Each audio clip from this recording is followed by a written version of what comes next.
Olá, bem-vindos ao Questão de Ordem. O meu entrevistado já foi líder sindical, líder do PT, líder estudantil e hoje é o líder do governo aqui na Assembleia Legislativa da Bahia desde 2019. O deputado estadual Rosenberg Pinto. Bem-vindo, deputado. É um prazer tê-lo aqui.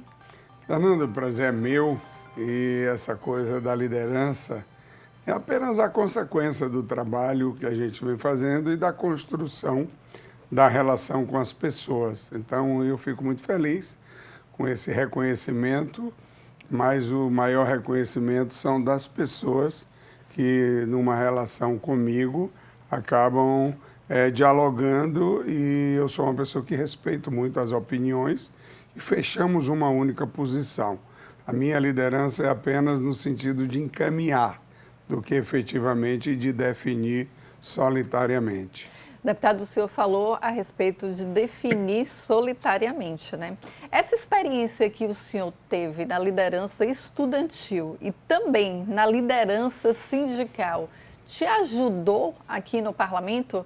Porque a liderança sindical, ela tem que ter várias negociações, conversar muito, né, com o sindicato, com as pessoas. Fala pra gente um pouco a respeito dessa experiência. Qual a diferença que o senhor acha de um líder e de um chefe, deputado? Olha, o chefe é aquele, em tese, que se autodefine como o mandante. O líder, ele constrói uma posição junto com seus liderados. Eu entendo dessa maneira. É natural que todas as experiências são fundamentais para a atuação, principalmente no meu caso aqui na liderança da base do governo. Porque aqui, além de ser líder do governo, eu sou líder da maioria. Então, às vezes, gera um certo inconveniente. O deputado Euclides brinca que eu sou um bom líder de governo, mas que eu preciso ser o melhor líder da maioria. Porque é natural que você tem que... deputado? Não é que o líder do governo, o governo quer que a gente vote os projetos dele aqui na casa. O líder da maioria é a pessoa que, em tese, também trata as demandas dos parlamentares para resolver essas questões junto ao governo. Às vezes tem um pouco dessa contradição, mas eu acho que dentro dos limites que eu tenho feito esse trabalho, atende a uns de uma forma melhor, a outros, acredita, exemplo do deputado Euclides, que precisa melhorar um pouquinho, mas de qualquer maneira eu construí uma relação de amizade com as pessoas, inclusive com a bancada de oposição. Então hoje aqui, às vezes eu brinco muito com o deputado Alain. A gente faz uma dupla aqui, onde ele constrói e tem uma liderança representativa com a base da minoria, eu tenho com a base da maioria, e a gente consegue transitar as ações aqui, divergindo nas ideias. Ainda ontem nós votamos o projeto Bahia pela Paz de uma forma mais acordada do que efetivamente em uma disputa de posição. Demorou 2 meses, né, deputado? A oposição obstruindo. O que foi que ocorreu, deputado? Não, na realidade não foi obstrução. Uhum. Nós iríamos votar, porque aqui você tem um rito na casa. Esse projeto chegou aqui, precisava ter um debate melhor. Nós abrimos essa discussão de uns 30 dias. Depois, esse projeto, ele foi ajustado pelas diversas instituições, um projeto construído com o Executivo, com o Legislativo, com o Judiciário, com os órgãos de controle, Tribunal de Contas, e também com a Secretaria de Segurança Pública e a Secretaria de Justiça, porque o projeto Bahia pela Paz é um projeto de enfrentamento à violência, mas um projeto que humaniza essas relações, para que a gente não enfrente a violência pela violência. A violência ela tem que ser enfrentada também com inteligência. É natural que tem momentos de repressão, mas tem momentos que nós temos que trabalhar ações que possam retirar, principalmente jovens, crianças, tal, da área de vulnerabilidade, e criar alternativa para que ele não possa ser presa fácil para a marginalidade. Então, é uma forma mais inteligente de você ir minando certos grupos organizados que usam de forma marginal na sociedade e atraem jovens e crianças para os seus interesses. Então, o Bahia pela Paz cumpre um pouco essa tarefa. E aí, quando nós estávamos já para votar, houve a necessidade de fazer um debate aqui na Assembleia Legislativa. Nós retiramos de pauta, fez esse debate com a participação dos diversos segmentos. Por isso que ontem nós votamos pela unanimidade dos deputados, em função dos debates que nós tivemos na casa. Então, nós perdemos 60 dias, mas ganhamos na conscientização dos parlamentares, das instituições da sociedade civil, que entendeu esse projeto como um projeto capaz de enfrentar a violência, mas evitando crises que possam levar pessoas, inclusive inocentes, a óbito numa disputa entre o Estado e a marginalidade. Deputado, como é que o senhor faz para administrar todo esse tempo do senhor? O senhor é legislador, líder do governo, líder da maioria, e eu me recordo que eu parabenizei o senhor nos bastidores e parabenizo aqui, que eu encontrei o senhor no corredor, marquei com o senhor a entrevista há 15 dias, quando eu liguei para o seu gabinete, para o seu chefe de gabinete, Rubenildo, ele disse, já está aqui marcado. Eu até me assustei, né, que o senhor se recordou e o senhor mesmo que agendou. Qual o segredo, deputado, para administrar todo esse tempo e liderar os deputados que foram eleitos e que têm o mesmo peso, né? Aqui. Essa coisa do histórico nosso, eu venho do movimento sindical, que eu tinha que acordar às 5 horas da manhã para 6 horas, acordar 4, para sair daqui para Camaçari, para 6 horas estar na porta da fábrica, na época junto com Wagner, com Rui, com outros companheiros, Moema Gramacho e companheiras, para fazer essas atividades. Então, eu me acostumei a acordar cedo e durmo não muito tarde, mas eu planejo as minhas atividades todos os dias. Às vezes tem uma dificuldade de atender alguém, mas quando a pessoa marca, eu estou no lugar, no horário corretamente, porque eu aprendi que a gente precisa respeitar o tempo das outras pessoas, da mesma maneira que eu quero que as pessoas respeitem também o meu tempo. Eu atendo a todos e a todas.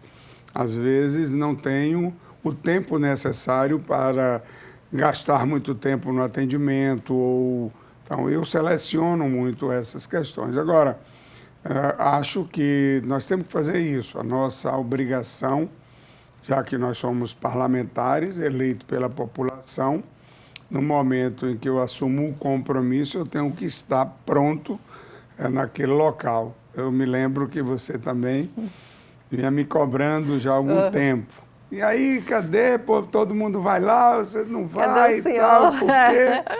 Mas eu te falei, na hora que eu marcar, eu vou. E marquei e cheguei aqui exatamente no horário. Não, exatamente não. O senhor chegou antes do horário, quase 30 minutos antes. Deputado, vamos falar do empoderamento feminino, né? Atualmente, agora, o governador Jerônimo impulsou, né, esse período, a governadora interina, a presidente do tribunal, Cíntia Rezende, e foi essa cerimônia muito de prestigiar mesmo as mulheres, né? Vamos deixar claro que na linha sucessória, primeiro seria o vice-governador, Geraldo Júnior, que foi impedido porque ele vai ser candidato a prefeito de Salvador. Seria depois o presidente da Assembleia Legislativa da Bahia, que também optou por não assumir o cargo por conta da esposa, que é candidata a prefeita em Campo Formoso. Então, assumiu essa mulher e foi uma cerimônia bem disputada e muito valorizada. Fala pra gente a respeito disso? Olha, isso é algo fantástico, porque não é a primeira mulher que assume o governo, mas é a primeira mulher que assume o governo de uma forma de valorização da importância da mulher nas estruturas do poder. É a quarta mulher que assume interinamente. Mas o governador Jerônimo, pela sua formação, ele quis fazer intencionalmente um ato de transferência do poder. E ele fez chamando todas as secretárias, chamando todas as instituições, pedindo, inclusive, que as representações fossem representações femininas. Eu estava lá como líder do governo e isso é uma demonstração da valorização das mulheres para que a gente possa não só fazer o discurso, mas praticar. E a doutora Cíntia Rezende, na sua primeira atividade pública, que foi aqui na Assembleia Legislativa, ela reconhece o papel que o governador fez de empoderamento às mulheres como uma forma, inclusive, de transmitir essa experiência para a sociedade e sinalizar que as mulheres podem e devem disputar os seus espaços de poder. E nós precisamos entender que a valorização das mulheres não pode ser uma tarefa apenas das mulheres. Tem que ser uma tarefa de homens e mulheres, na luta pela igualdade em todos os espaços. Então, eu acho que isso foi muito positivo. A doutora Cíntia veio aqui para a Assembleia para comemorar os 13 anos da Secretaria de Política para as Mulheres. Isso foi simbólico, numa mesa 99% feminina, apenas com a presença do presidente da Assembleia Legislativa, que abriu o evento e depois se retirou para colocar a mesa 100% feminina. Eu acho que foi um ato extremamente importante de valorização. E eu estou muito feliz em poder ser partícipe de ações como essa e acreditar nisso. Ainda ontem, no plenário, eu usei 25 minutos do grande expediente para falar sobre o empoderamento das mulheres, porque nós precisamos fazer isso todos os dias e vejo hoje como as mulheres estão atuando, inclusive nesse episódio que nós estamos vivenciando no Rio Grande do Sul, no acolhimento das pessoas, na luta para salvar vidas, mulheres de todas as espécies, sejam elas médicas, enfermeiras, ou que não tenha nenhuma profissão, apenas o desejo de acolher as pessoas e salvar vidas. Então, nós precisamos fortalecer essas ideias e garantir a luta pela igualdade dos espaços entre homens e mulheres. Deputado, a gente vai para um breve intervalo e a gente volta já já.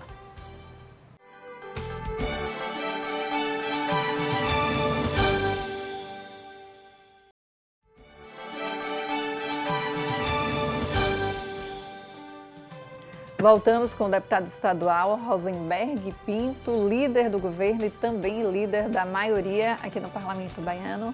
Deputado, no bloco anterior, nós falamos que discutiríamos a intolerância religiosa. Aconteceu recentemente um fato que repercutiu muito na internet há 2 dias, eu acho, há um dia. A cantora Anitta vai lançar hoje, nesta quarta-feira, um clipe dela e ela faz referência ao candomblé. Por conta dela fazer referência ao candomblé, deputado, ela que tem 65 milhões de seguidores, ela já baixou para acho que 64 milhões 800 ou 700, ela perdeu quase 200 a 300 mil seguidores em pouco mais de 2 dias. Fala para a gente a respeito dessa intolerância religiosa, principalmente aqui no estado da Bahia, que o candomblé é tão forte, né? Pois é, Fernanda, eu aqui, no meu primeiro mandato, eu fiz um debate sobre intolerância religiosa. Nós precisamos disseminar o direito, certo, da escolha de religiosidade. Todas as religiões, independente dessas de matriz africana ou não, elas cultuam Deus, todas. É que há um preconceito muito grande com relação a, principalmente, as religiões de origem de matriz africana. E nós precisamos modificar esse pensamento. Eu não conheço nenhuma religião tão solidária, tão acolhedora como as religiões de matriz africana. E eu sou católico, mas sou católico de frequentar a igreja. Então, mas eu não posso deixar de reconhecer que há um processo de acolhimento nessas religiões maior, inclusive, do que a minha. De solidariedade, certo? De conforto. Então, mas há um preconceito muito grande que nós precisamos debater e acabar com isso. Eu vejo que há uma disputa entre as igrejas neopentecostais com as igrejas católicas, as duas em relação às de matriz africana, a intolerância, às vezes, às religiões espíritas ou de qualquer tipo. Nós precisamos superar isso e aceitar que cada uma pessoa tenha o direito de escolher a sua fé. Até porque a fé, ela dá para nós o alimento da alma. Mas quem alimenta a vida diária das pessoas é a política, é a materialidade. Então, essas duas coisas, elas têm que ser cuidadas de uma maneira que não criminalize.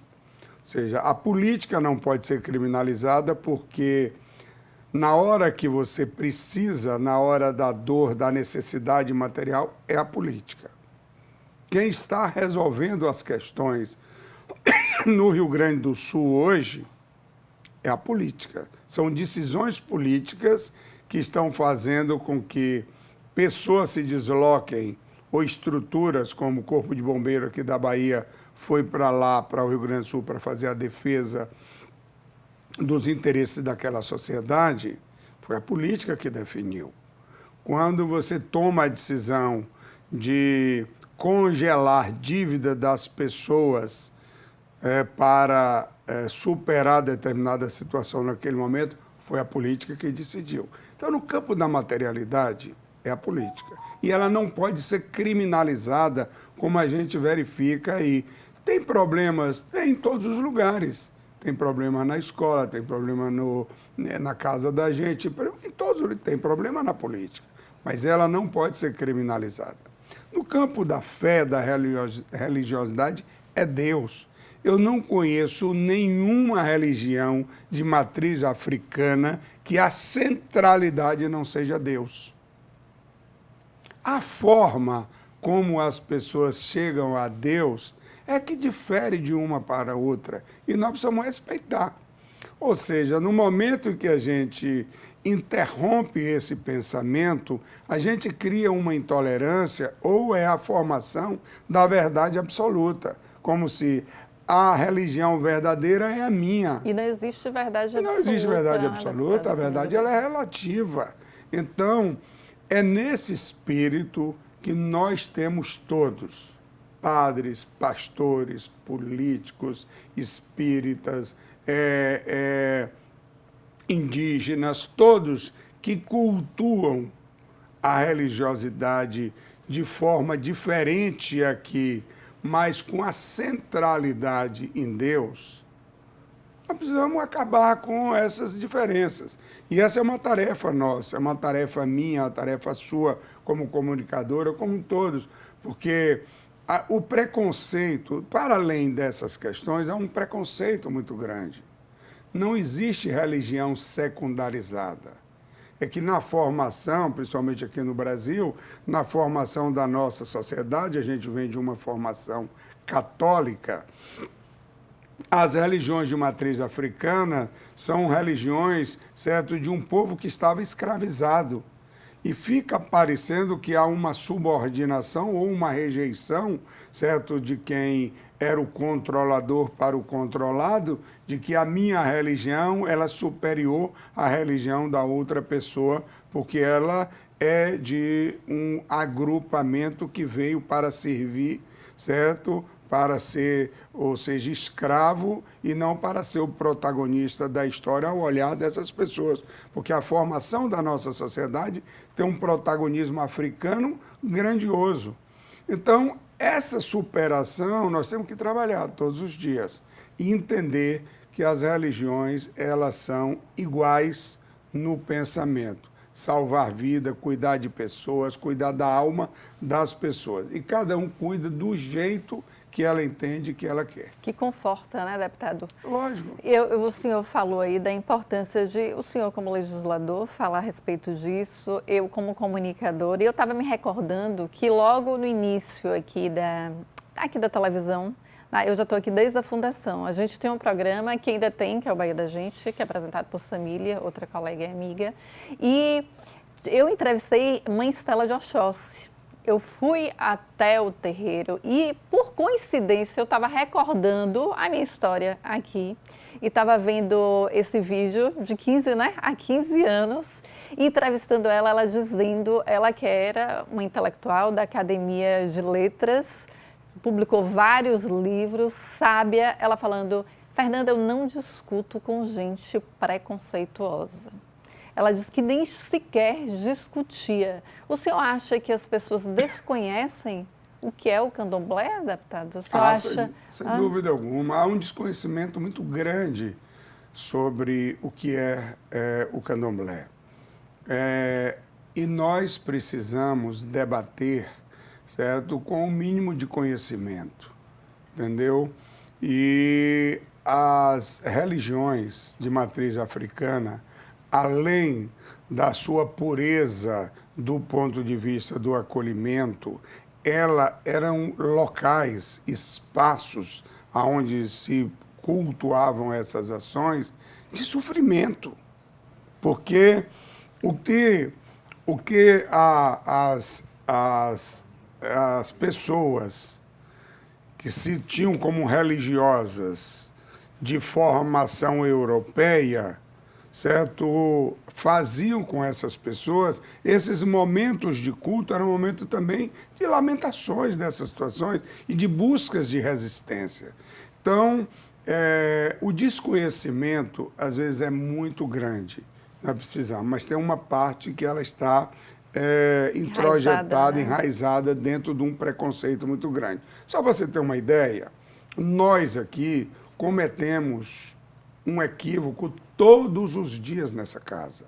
Tem um painel dentro do plenário da casa que parece que quer ser protagonista de uma visão religiosa.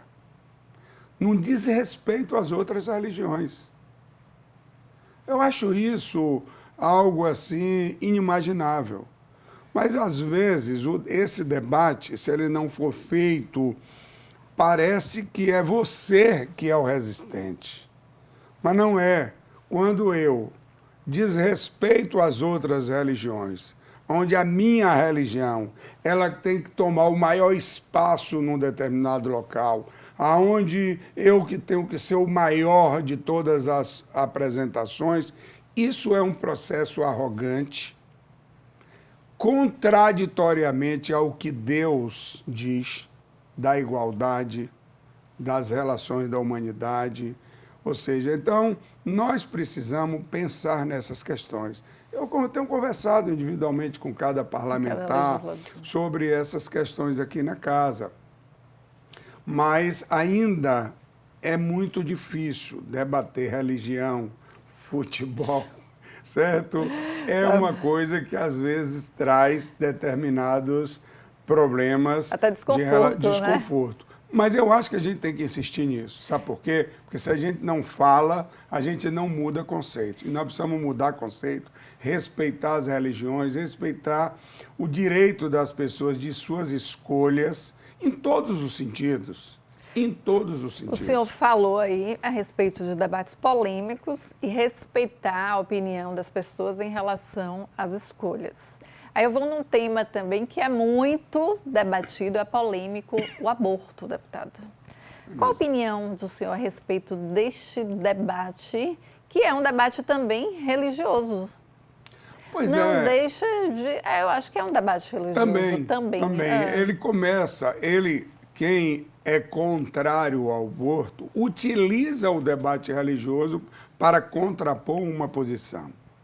É que a maioria dessas pessoas que às vezes colocam isso não passaram por situações que muitas mulheres passaram e passam. Há uma hipocrisia nesse debate, porque a elite brasileira faz aborto em todos os momentos. Clínicas aí abertas e tal, clandestinas e tal. Quem paga o preço dessa hipocrisia são as mulheres pobres da periferia, que muitas das vezes são engravidadas sem a sua vontade, às vezes as mulheres são violentadas e às vezes não têm a oportunidade, certo, de ter um acolhimento e um reconhecimento dessa questão. Então, é um debate da hipocrisia, na minha opinião. Eu acho que é um tema que a gente precisa debater com muita tranquilidade, sair dessa visão da religiosidade e vir para a visão da realidade, porque é muito difícil uma mulher criar um filho que ela não gostaria de ter. Vítima de um estupro, né, deputada?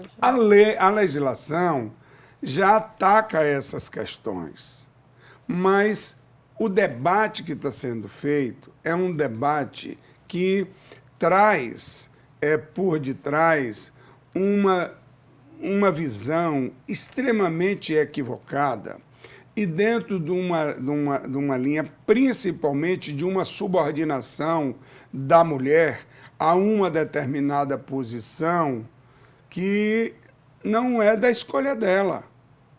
Então, isso a gente precisa também entender. Quem tem que escolher o que ela tem que fazer é a mulher. É ela que terá a alegria ou a tristeza daquele ato ao final. Então, nós precisamos entender isso. Eu acho que esse é um tema que nós precisamos estar fazendo todos os dias, respeitando as diversas opiniões. Não acho que a minha opinião tem que prevalecer em relação às outras, mas esse é um tema que nós precisamos fazer. É muito cruel, certo? E muito caro para as mulheres. Acho que temos que tirar essa questão do processo da religiosidade do meio. Você acha que dá para tirar, deputado? Você acha que nesse debate, você acha que consegue tirar esse tema da religiosidade? Porque acaba tendo uma polarização muito grande. Nós temos que tirar isso. Nós temos que tirar isso para respeitar a vida. Ela não pode ser tratada dessa maneira. Entendeu? Ela não pode ser tratada dessa maneira. Em alguns países, esse debate está mais evoluído e não há nenhum tipo de desencontro entre a religiosidade e a decisão de ter ou não ter um filho. Aqui a gente ainda está muito enraizado nesse debate preconceituoso, certo? E entendendo, aí fica discutindo aqui se até 5 dias ou até um mês, se não sei o quê, se é vida, se não é vida, se é isso. Ou seja, a discussão ela não pode estar nesse ponto. Esse ponto é uma das definições. Mas ela está no direito da mulher de escolha. Ela tem que escolher em ter e não ter, dentro de uma razoabilidade. Agora, nós precisamos debater isso de forma a trazer todas as pessoas para uma outra realidade. Infelizmente, nós temos uma sociedade ainda que não tem uma compreensão do que isso representa para a formação da sociedade. Nós precisamos tratar isso de uma forma educativa, certo? A formação da nossa juventude deve trazer situações como essa, para que essas escolhas sejam feitas lá na frente com razoabilidade. Porque na hora que eu privo esse debate de ter numa escola, eu não formo opinião para que as pessoas lá na frente ela tome a decisão da razoabilidade da sua vida, do seu corpo, da sua história. Esse é um tema caro, mas nós precisamos enfrentar, sair dessa discussão religiosa e nós temos que discutir isso como preservação da vida e não como comprometimento da vida. Muito pelo contrário, porque você não sabe o que é. Certamente você, como mulher, tem uma compreensão maior do que a minha sobre isso.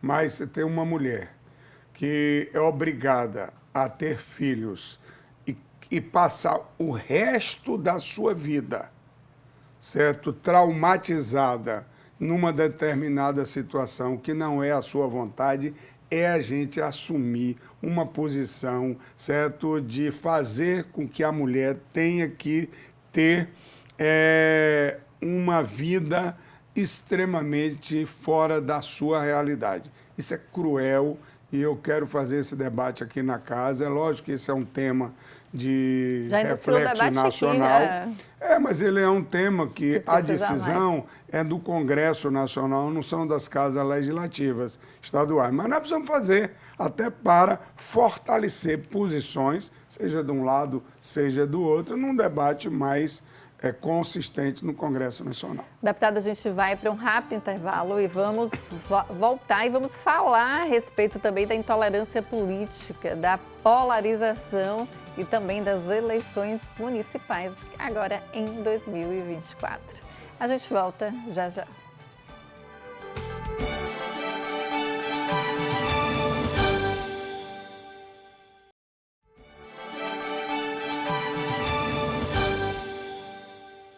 Voltamos com o deputado estadual Rosenberg Pinto, que está no seu 4º mandato consecutivo aqui no Parlamento Baiano. Deputado que já foi por 2 vezes consecutivas, também o mais votado do PT. Estou certa, deputada? Verdade. Com essa informação. Deputado, vamos falar a respeito agora da intolerância política.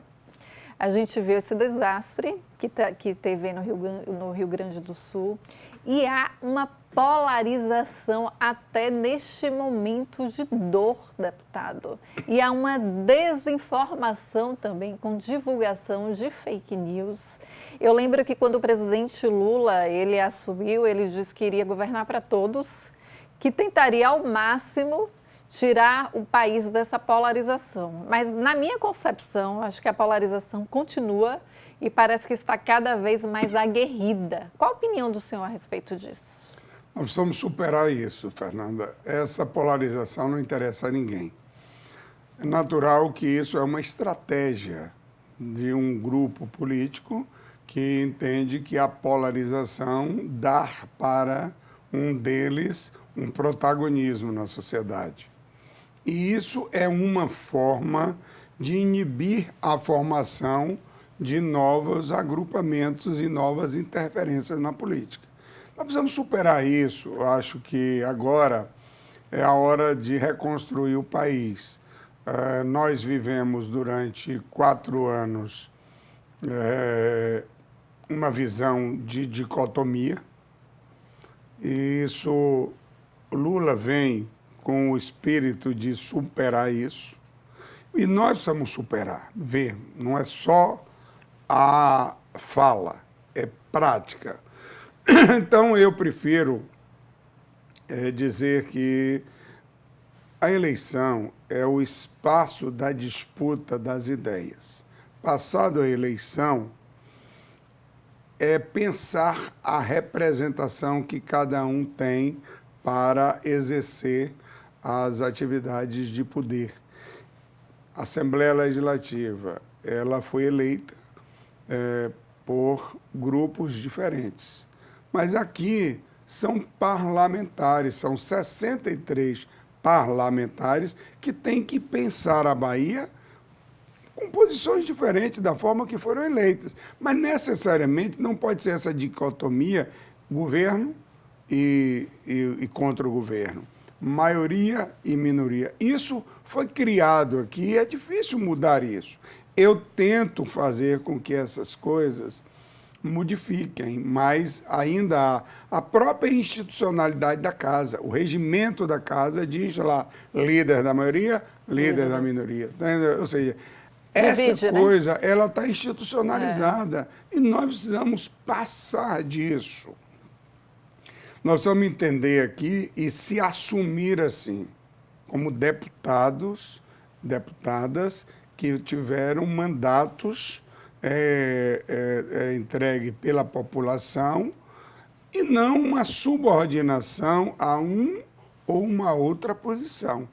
Você se alinha, e é bom esse alinhamento de quem pensa mais próximo, mas as pessoas têm que ter, no mínimo, a sua independência. Essa semana, por exemplo, eu vi o ex-prefeito de Salvador se posicionar sobre aqui na casa, que o deputado que votasse num empréstimo, ele seria punido com a redução do fundo partidário do Partido União Brasil. Olha, isso é o maior retrocesso político que eu verifiquei. Ou seja, e quem topar um negócio desse é topar voltar o tempo que o líder político era o proprietário do governador, proprietário do deputado, proprietário do vereador e tal. Isso nós precisamos superar.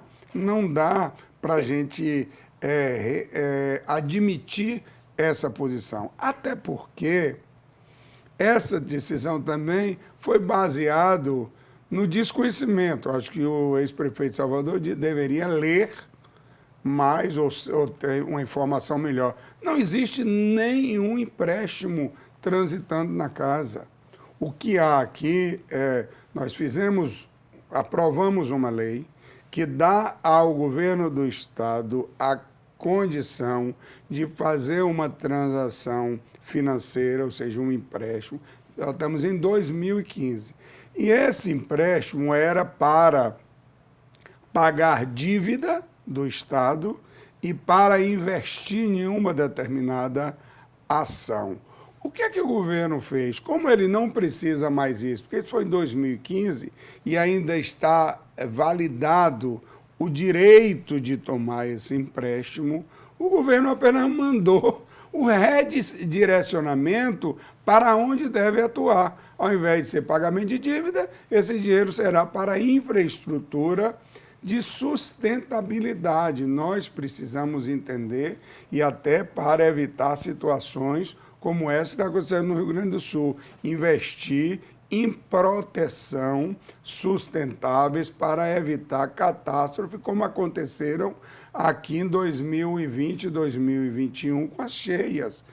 Então, sequer o ex-prefeito leu o projeto e fica falando de empréstimo. Desculpa, deputado. E como foi essa repercussão nos bastidores, deputado? Porque eu publiquei hoje, eu sou articulista da Tribuna da Bahia, articulista política, eu publiquei falando isso, que União Brasil partiu para o tudo ou nada. Aqui pressionando, no caso, já está pressionando os legisladores, né? Porque alguns já votaram favoráveis com o governo, lógico, não foi isso? Mas é porque às vezes tem interesse nas suas regiões. Por exemplo, esse projeto não é um projeto para o governo, é um projeto para o Estado. Esse é um projeto que esse valor será investido no Estado inteiro, inclusive em regiões dos diversos parlamentares, sejam eles do União Brasil ou não. Como é que um parlamentar que sabe que esse valor será investido na infraestrutura da sua região, ele vai votar contrário? Às vezes ele vota favorável no projeto, entendendo de que ele tem uma repercussão que vai atender, inclusive, às suas bases sociais. E a visão, eu acho que, na minha opinião, eu acho que o prefeito, o ex-prefeito de Salvador, Assemineto, depois que ele sofreu uma derrota de alguém que ele dizia que era desconhecido, que é o atual governador Jerônimo Rodrigues, ele ainda não se recobrou, ainda não está na sua real sanidade, porque ele tem usado de determinadas posições totalmente deslocada da realidade. Semana passada ele deu uma entrevista falando do governador Jerônimo Rodrigues, exatamente numa contradição do que a sociedade está dizendo. Ele diz que ele não faz nem política e nem gestão. É exatamente o que a sociedade começa a dizer. Olha, é um governador humilde que faz política, mas faz gestão, trabalha de manhã, de tarde e de noite, e as coisas estão andando no interior, na capital. Ou seja, ele está deslocado da realidade social. Eu acho que foi mais um erro que ele cometeu, e aí envolvendo parlamentares que não mereciam ser tratados da forma como ele tratou. Deputado, a bancada é forte, né? A bancada é composta por 10 legisladores aqui, a União Brasil. Agora vamos falar a respeito das eleições municipais, eleições em 2024. Há uma grande expectativa aqui em relação a Salvador, principalmente, que é a capital do estado. O prefeito de Salvador, a gente sabe que ele está na frente nas pesquisas. Tem o vice-governador, que é Geraldo Júnior, que também é candidato. Qual a opinião do senhor em relação a isso, deputado? O senhor acha que... Eu estava conversando ontem eu conversei até com o presidente de honra do MDB, o Lúcio Vieira Lima, questionando a ele a respeito do posicionamento do PT. Se o PT vai entrar com afinco nessa disputa também para ajuda, porque a gente sabe que o PT tem uma militância fortíssima, é inquestionável. Aí eu questionei ele a respeito disso. Qual a opinião do senhor em relação? Olha, vai ser uma disputa muito interessante. Primeiro, dois amigos, certo? Bruno Reis e Geraldinho. Então, o Partido dos Trabalhadores está fechado com a candidatura do vice-governador Geraldo. Então, não tem dúvida em relação a isso. É o meu candidato, é o candidato do governador, é o candidato do presidente Lula, é o candidato de Jacques Wagner, é o candidato de Rui Costa, ou seja, é o candidato desse grupo político que faz disputa em Salvador durante muitos anos. É natural que o protagonismo desses últimos anos tem sido da base de oposição ao projeto do governo. Mas nós estamos antenados, vamos fortalecer. Ainda essa semana, Geraldo fez uma reunião com a base do PT, estamos todos alinhados, então não tem nenhuma dúvida em relação a isso. Nós não fechamos ainda a chapa para dar oportunidade para que outros agrupamentos também tenham expectativa de compor, porque senão seria uma arrogância da parte do PT, mas já entendemos que a participação do PT na chapa majoritária é um plus a mais pela repercussão do partido na cidade do Salvador. Você mesmo falou da importância do PT na cidade de Salvador. Mas nós temos que respeitar os outros partidos também, que estão no mesmo alinhamento. Vamos fechar isso, mas eu tenho convicção que esse grupo que governa o Brasil e governa a Bahia, aqui com Lula e com Jerônimo, tem capital suficiente para disputar e ganhar as eleições na cidade de Salvador. Estou muito entusiasmado. É uma disputa, como eu disse, entre dois amigos, mas meu amigo Bruno Reis vai entender que dessa vez... Você sempre teve uma boa relação, né, deputada? Boa. Ele vai descansar um pouco, certo? Já teve 4 anos, agora é a vez de Geraldinho ter 4 anos para poder fazer a diferença na cidade de Salvador. Deputado, infelizmente o nosso tempo já está acabando, mas dá para a gente falar um pouquinho a respeito das eleições aqui no Parlamento Baiano, da eleição à presidência da Casa. Eu converso com vários legisladores, o senhor é o líder da maioria e o líder do governo. O senhor é bem quisto no parlamento, o senhor acabou de falar a respeito do prefeito de Salvador, Bruno Reis, que inclusive era oposição aqui na casa, e o senhor sempre teve amigo, né? Diplomata, tem amizade com todos os legisladores. O meu questionamento é o seguinte: foi aprovada a PEC da reeleição aqui no Parlamento Baiano. Certo. E eu me recordo que o PT, eu não lembro se foi, acho que foi o deputado Robson Almeida que usou a tribuna, que a deputada Fátima Nunes não estava, não sei se ela estava doente, não me recordo, que ela que é a líder, né, do PT, dizendo que iria aprovar a PEC da reeleição, mas isso não queria dizer que o PT estava dando apoio ao presidente da Casa. Qual a opinião do senhor em relação a isso? Mas o meu questionamento também é o seguinte: eu ouço dos bastidores também, eu converso muito com todos os deputados, o senhor vê, né, nos bastidores, e eles dizem a respeito do presidente da Casa, que é forte, Adolfo Menezes, e também falam do senhor, que também tem a força política, porque o senhor é do PT, é líder da maioria, é líder do governo e é do grupo. O senhor tem pretensões de disputar a presidência da Casa, deputado?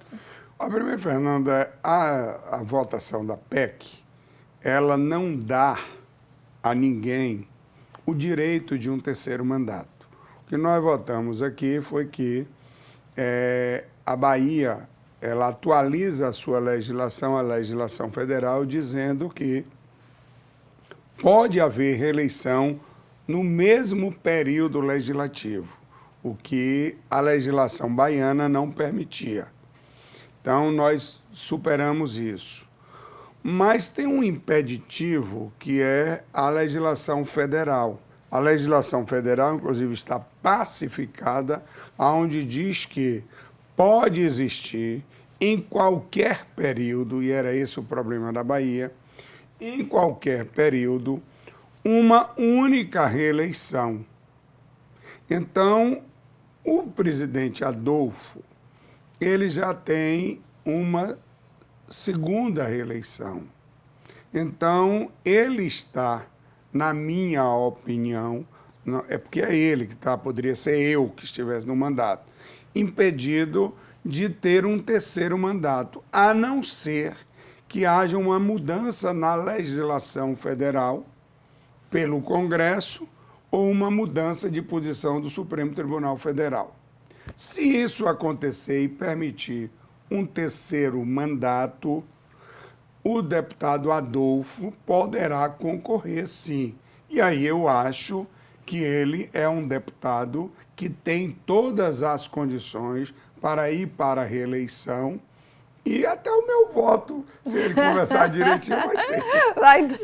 Então, eu não vejo nenhum problema essa questão. O que impede é a legislação federal, que diz que não pode ter um terceiro mandato. Porque se fosse assim, o Lira, certo, queria um terceiro mandato no Congresso Nacional. Então, acho muito difícil essa alteração, porque os movimentos que estão acontecendo no Congresso não são movimentos de alteração da legislação federal. Ainda essa semana, eu conversando com o deputado Adolfo, falamos sobre isso, brincamos bastante, e eu fico feliz e lisonjeado de que as pessoas colocam o meu nome como um dos nomes que podem cumprir um pouco essa tarefa. Eu fico feliz, ainda não debati esse tema, eu estou ainda agora, principalmente esse momento das eleições municipais, mas nós vamos ter um momento para debater isso e eu espero que essa questão nacional fique pacificada para não ter dúvidas e cada um ter o direito de se apresentar sem qualquer entrave jurídico. Deputado, eu quero agradecer a presença do senhor aqui. Foi um enorme prazer entrevistá-lo, deputado que já foi líder sindical, líder do PT, líder estudantil, agora líder da maioria, líder do governo. Pela segunda vez consecutiva, o deputado mais votado do Partido dos Trabalhadores. Eu me recordo que eu conheci o senhor, acho que há 20 anos. Eu lembro que foi no TCA, quando o senhor era diretor de comunicação, não é isso? Da Petrobras. É verdade. Não é verdade? Então, foi um enorme prazer tê-lo aqui. Quero que o senhor venha mais vezes debater com a gente aqui temas atuais e também do Parlamento baiano. Obrigada, deputada. Eu agradeço, Fernanda, e desejar muito sucesso para que a gente possa resolver essa questão do Rio Grande do Sul com o menor trauma possível. Obrigada, deputada. A gente fica por aqui. Até o próximo programa.